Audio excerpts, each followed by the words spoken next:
Hello student, let us start our class. Class 2nd, subject English text.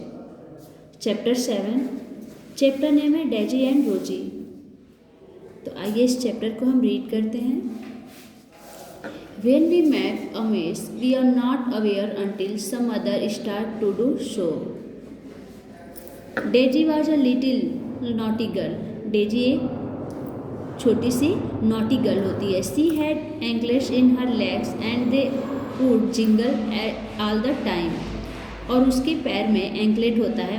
Anklet means होता है पायल। वो पैर में एंकलेट पहनी होती है और वे हर वक्त उसे बजाती रहती है। In fact she could never sit down quietly.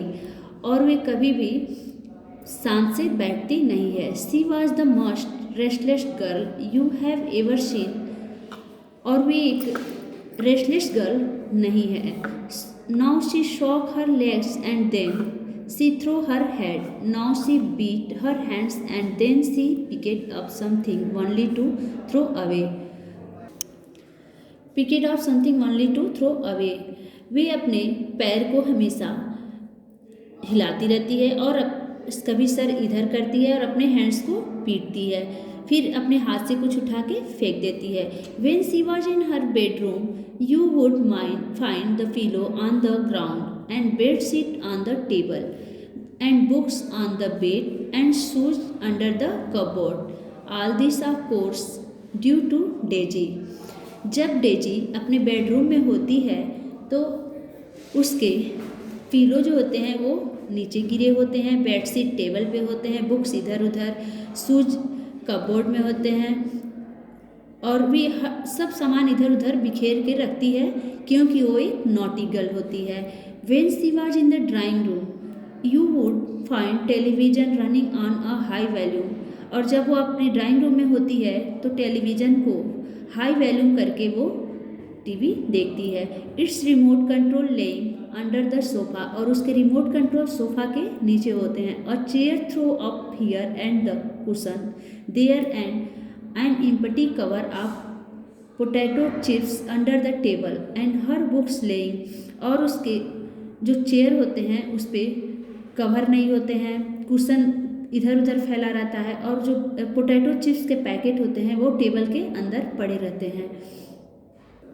All around all this of course due to Daisy. When she was on the dining table, you would find the water split on the table and flour breadcrumbs laying all over.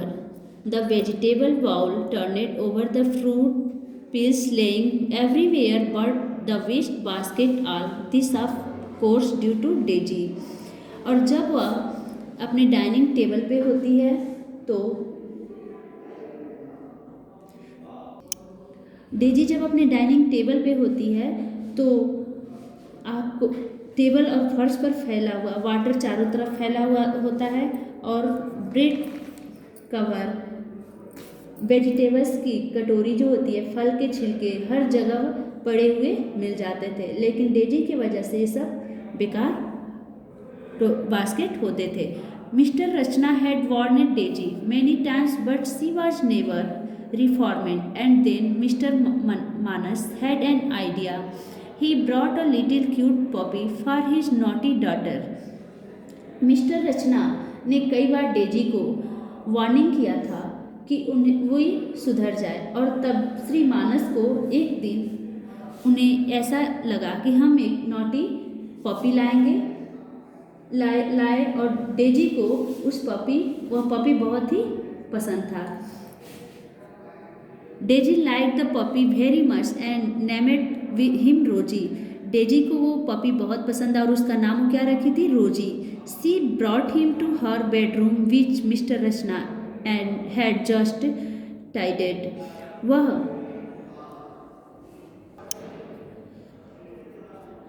और Mrs रचना अभी रोजी को वे समझा के गई थी कि तुम सामान इधर उधर मत करना। रोजी set in Daisy lap for some time and then he jumped out. He started to dig into her toy box and in no time all toys were laying on the floor.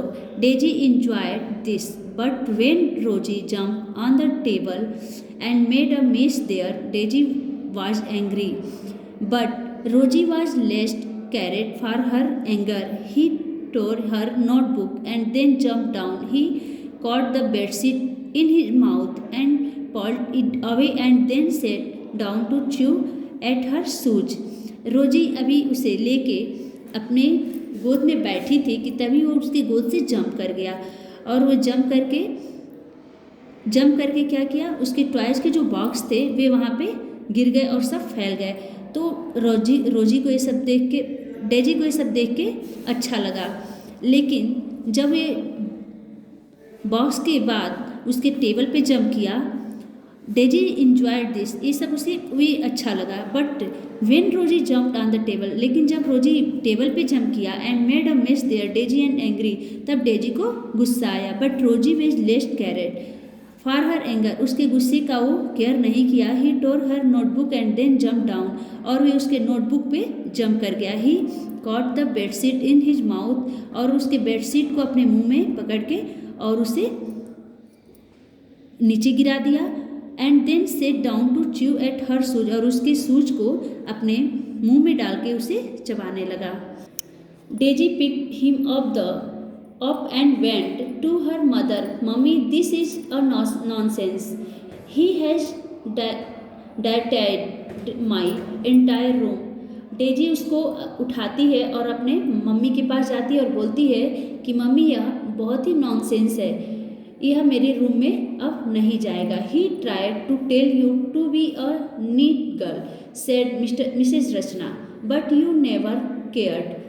This was the reason we bought this to you.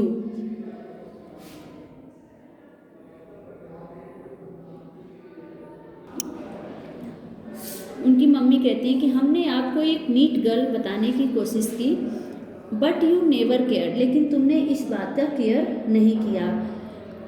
This was the reason we bought this to you, तुमने इस बात पे ध्यान नहीं दिया, यही कारण था कि हमने आपके लिए इसे खरीद के लाया था। I don't want him, said Daisy, I can not stand him any more.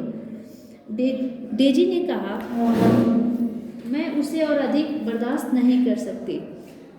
He will learn good habit if you teach him, said mister Daisy, well so you how, यदि आप उसे सिखाते तो वह अच्छी आदतें सीखती।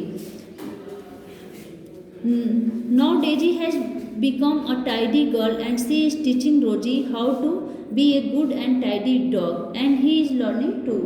वे कहती है कि अगर आप इसे अच्छा सिखाओगी तो ये अच्छा सीखेगा, और इसे अच्छे से रखोगे तो ये अच्छा से रहेगा, और ये तुम्हारा बहुत ही अच्छा डॉगी होगा। तो ये आपका चैप्टर है कि एक नॉटी गर्ल कैसे होती हैं, कैसे अपने सामान को इधर उधर बिखेर के रखती हैं, और कितने गंदे तरीके से अपने बेडरूम को, अपने ड्राइंग रूम को गंदा करती हैं। और उनको सबक सिखाने के लिए उनके पेरेंट्स क्या सोचते हैं, उनके लिए नॉटी डॉगी लाते हैं जो उसको परेशान करता है, और उसे ये फील होता है कि परेशान करने से कैसा लगता है, तो उससे वे अपने में सुधार लाती हैं। तो इस चैप्टर को आप रीड करेंगे, इस चैप्टर को आप 2 टाइम्स रीड करेंगे और इसे जानेंगे कि नॉटी गर्ल कैसी होती हैं, और इसे अच्छे से पढ़ेंगे और आप नॉटी नहीं बनेंगे। आपकी क्लास ओवर होती है। Thank you.